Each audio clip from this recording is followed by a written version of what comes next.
The deafening silence from Starmer's office is a betrayal. Jane Sr., a Rotherham whistleblower, bravely exposed the horrors of grooming gangs, only to be met with a coordinated campaign of bullying and intimidation by the Labour Party and the local Labour-controlled council. Her pleas for help, her desperate attempts to meet with Starmer, were met with cold indifference. This isn't just a political blunder, it's a moral bankruptcy that stains the very fabric of our justice system.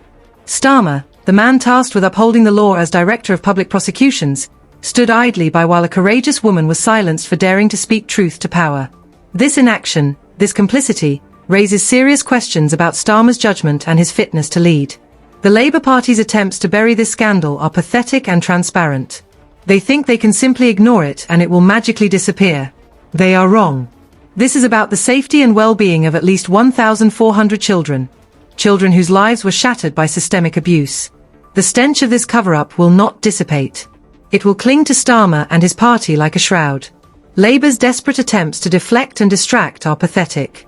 Their frantic efforts to shift the focus to Elon Musk, the messenger, rather than the message, are a clear indication of their guilt.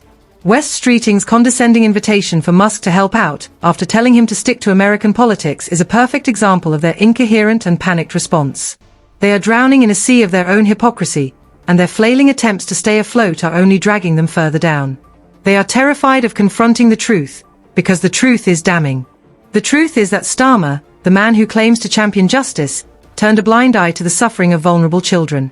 The truth is that the Labour Party, the party that claims to represent the working class, actively silenced a whistleblower who exposed the horrific abuse of working-class children. This is not misjudgment, this is malice. This is not misinformation, this is a cover-up. The polls are a brutal reflection of the public's disgust. Labour's plummeting approval ratings are not just a statistical anomaly, they are a verdict on Starmer's failed leadership. The Tories surging ahead in the polls, a resurgence unthinkable just months ago, is a testament to the depth of Labour's crisis. The exodus of Labour councillors in Broxtowe is not a local issue. It's a symptom of a party tearing itself apart from the inside. Starmer's approval ratings, the lowest for any opposition leader in decades, are not a matter of personal opinion. They are a quantifiable measure of his utter failure to connect with the British public.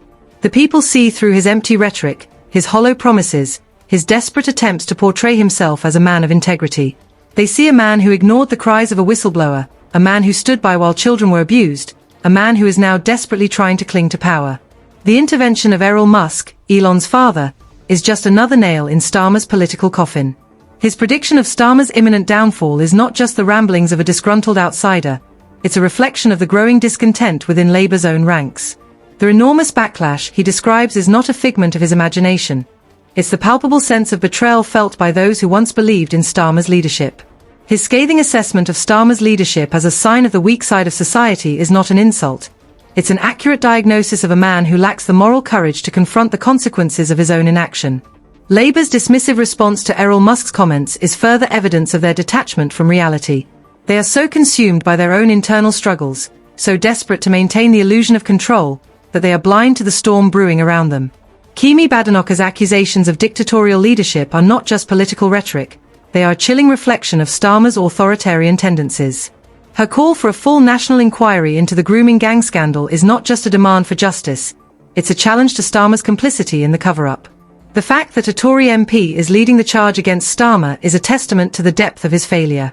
He has not only lost the trust of the public, he has lost the respect of his political opponents. Badenoch's focus on the victims, her unwavering commitment to uncovering the truth, is a stark contrast to Starmer's evasiveness and denial. She is speaking for the voiceless, for the children who were betrayed by the very system that was supposed to protect them. Her words are a powerful indictment of Starmer's leadership, and they will continue to resonate long after he is gone.